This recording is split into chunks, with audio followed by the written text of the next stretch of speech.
बोहल्यावर चढण्यापूर्वीच एका उच्च शिक्षित तरुणीने आत्महत्या करून आपले जीवन संपवले।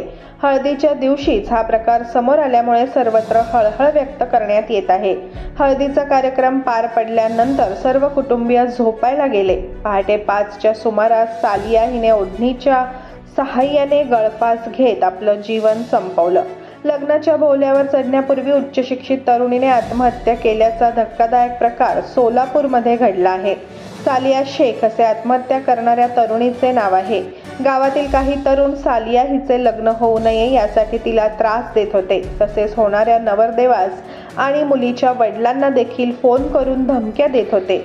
गावातील समीर शेख, सलमान शेख, वसीम शेख या तरुणांच्या त्रासाला कंटाळून मुलीने टोकाचे पाऊल उचलल्याचा आरोप मृत मुलीच्या वडिलांनी केला आहे। सालिया शेख हिचा विवाह आज 18 डिसेंबर रोजी विजयपूर येथील तरुणाशी होणार होता। त्यासाठी कुटुंबाने संपूर्ण तयारी देखील केलेली होती। काल रात्री घराजवळ हळदीचा कार्यक्रम देखील पार पडला। यानंतर सर्व कुटुंबीय झोपायला गेले असताना पहाटे 5च्या सुमारास सालिया हिने ओढणीच्या सहाय्याने गळफास घेत आपले जीवन संपवले।